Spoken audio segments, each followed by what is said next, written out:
नमस्कार, मी आनंद पोहनेरकर आपल्या सर्वांचं महाराष्ट्रवाणी बातमीपत्रात स्वागत करतो. पाहूया आजच्या ठळक घडामोडी. विठ्ठल रुक्मिणीच्या दर्शनासाठी दरवर्षी वाढणारी भक्तांची गर्दी पाहता त्यांना उत्तम सुविधा उपलब्ध करून देण्यासाठी मंदिर परिसर विकासाचे काम पंढरपूर कॉरिडॉरच्या माध्यमातून करण्यात येणार आहे. कोणावरही अन्याय न करता सर्वांचं योग्य पुनर्वसन करून ते काम येत्या 2.5 वर्षात पूर्ण करण्यात येईल अशी ग्वाही मुख्यमंत्री देवेंद्र फडणवीस यांनी दिली आहे. आषाढी शुद्ध एकादशी निमित्त पंढरपूर येथील श्री विठ्ठल रुक्मिणीची शासकीय महापूजा मुख्यमंत्री फडणवीस यांनी सपत्नीक तसेच मानाचे वारकरी बाबासाहेब माधव माने आणि प्रभावती बाबासाहेब माने या दाम्पत्य समवेत केली. त्यानंतर श्री विठ्ठल रुक्मिणी मंदिर समितीच्या वतीने झालेल्या सत्कार प्रसंगी मुख्यमंत्री फडणवीस बोलत होते. यावेळी पालकमंत्री जयकुमार गोरे, जलसंपदा मंत्री ॲडव्होकेट गिरीश महाजन तसेच आकाश फुंडकर, अमृता फडणवीस, आमदार समाधान अवताडे आदींची उपस्थिती होती. पुढे बोलताना मुख्यमंत्री म्हणाले, मागील काळात सुरू केलेले मंदिर विकासाचे काम बहुतांशी पूर्ण झाले असल्याचे सांगून पांडुरंगाचे दर्शन घेण्यासाठी लाखो लोक येतात. येथे अत्यंत कमी जागा असल्याने आता मोठी जागा तयार करणं गरजेचं आहे. यावर्षी हे काम सुरू करायचे आहे. कॉरिडॉर विकासात येथील व्यावसायिकांचा व्यवसाय वाढेल, नागरिकांना घरे मिळतील, भाडेकरूंची व्यवस्था देखील होईल. अशा पद्धतीनं त्याची रचना करण्यात आली आहे.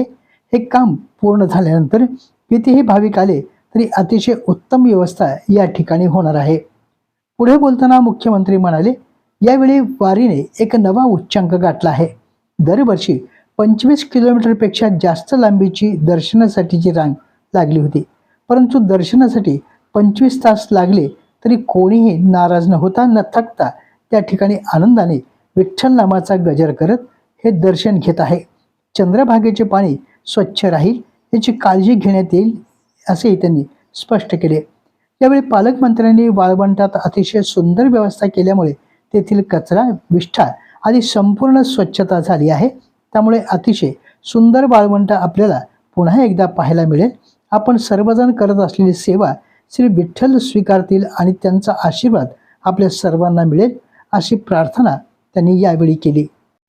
पुढे बोलताना मुख्यमंत्री फडणवीस म्हणाले, येणारा वारकरी हा शेतकरी, शेतमजूर, बारा बलुतेदार, उद्योजक अशा सर्व क्षेत्रातील आहे.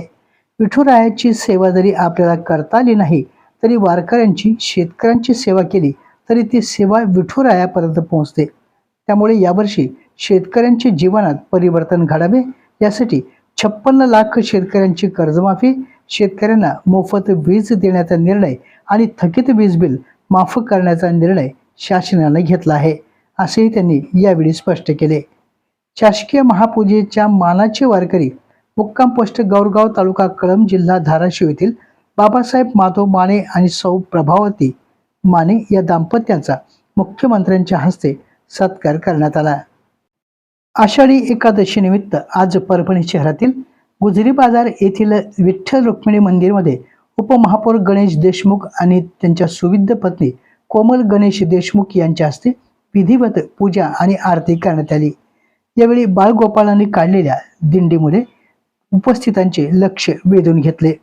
महापूजेनंतर मंदिर समिती ट्रस्टचे अध्यक्ष सुधीर पाटील आणि नंदकुमार झरकर, हरीश कोतवाल यांनी महापौर सय्यद इक्बाल, उपमहापौर गणेश देशमुख तसेच कोमलताई देशमुख यांचे सत्कार केला. यावेळी विद्यार्थ्यांनी काढलेल्या गोपाळ दिंडीमध्ये महापौर आणि उपमहापौर यांनी या दिंडीचे स्वागत केले. महापालिकेच्या वतीने सहभागी झालेल्या विद्यार्थ्यांना फराळ आणि पाण्याचं वाटप करण्यात आलं. यावेळी नगर सचिव विकास रत्नपारखी भंडारपाल रामेश्वर कुलकर्णी, माहिती आणि जनसंपर्क अधिकारी राजकुमार जाधव, लेखा विभागातील मनोज खानापूरकर यांच्यासह पदाधिकारी मोठ्या संख्येने उपस्थित होते. पाथरी तालुक्यातील वडी या ठिकाणी अंगणवाडी बालगोपालांची भक्तिमय दिंडी काढण्यात आली. वृक्ष लागवडीतून पर्यावरणाचा संदेश हा देण्यात आला. आषाढी एकादशीच्या पावन पर्वानिमित्त वडी येथील अंगणवाडीच्या चिमुकल्या बालगोपालांनी पारंपरिक वेशभूषेत सजून भक्तिमय वातावरणात दिंडी काढली. पारंपरिक वेशामध्ये सजलेल्या बालगोपालांच्या या दिंडीनं गावातील प्रमुख मार्गावरून जात असताना उपस्थितांचं लक्ष वेधून घेतलं. या दिंडीनंतर अंगणवाडी परिसरामध्ये वृक्ष लागवड करत एक मूल एक झाड हा संकल्प यावेळी देण्यात आला। या कार्यक्रमासाठी विजयमाला गिलबिले, मीरा पांचाळ, मीना धावरे, अर्चना दुधगावकर, मंजुळा आव्हाड, राजामती आव्हाड आदी अंगणवाडी ताईंनी या कार्यक्रमासाठी परिश्रम घेतले। परभणी शहरातील ऑडिट नगर भागात असलेल्या दक्षिणमुखी हनुमान मंदिर येथील विठ्ठल रुक्मिणी मातेच्या मूर्तीची नागरिकांनी भावभक्तीने पूजा करत परिसरातून दिंडी काढली। मागील 4 वर्षापासून दिंडीची ही परंपरा आजही कायम आहे। या दिंडीत सहभागी झालेल्या नागरिकांमध्ये ॲडव्होकेट रवी कात्नेश्वरकर, श्रीकांत भानप, डॉक्टर सुधाकर जगताप, महेश फड, श्रीमती फड, स्वाती जोशी, अभय नायक, संतोष गोरे, नामदेव कुंभार, सुरेंद्र गहिरवार, चंद्रकांत जोशी, गहेश टेहरे आदी भाविक या दिंडीमध्ये सहभागी झाले होते। आषाढी एकादशीच्या पावन पर्वानिमित्त जिजाऊ ज्ञानतीर्थ विद्यालय, मानवत रोड, तालुका मानवत, जिल्हा परभणी येथे दरवर्षीप्रमाणे यंदाही उत्साहामध्ये वृक्षदिंडीचं आयोजन करण्यात आलं होतं। विशेष म्हणजे या उपक्रमाचं हे सलग 5वं वर्ष असून विद्यार्थ्यांमध्ये पर्यावरण संवर्धनाची जाणीव निर्माण करण्याचा हा अभिनव प्रयत्न आहे। या उपक्रमामुळे विद्यार्थ्यांमध्ये पर्यावरणाबद्दल प्रेम, जबाबदारी आणि वृक्ष संवर्धनाची भावना अधिक दृढ झाली आहे। शाळेच्या या उपक्रमाचं पालक आणि परिसरातील नागरिकांकडून कौतुक करण्यात येत आहे।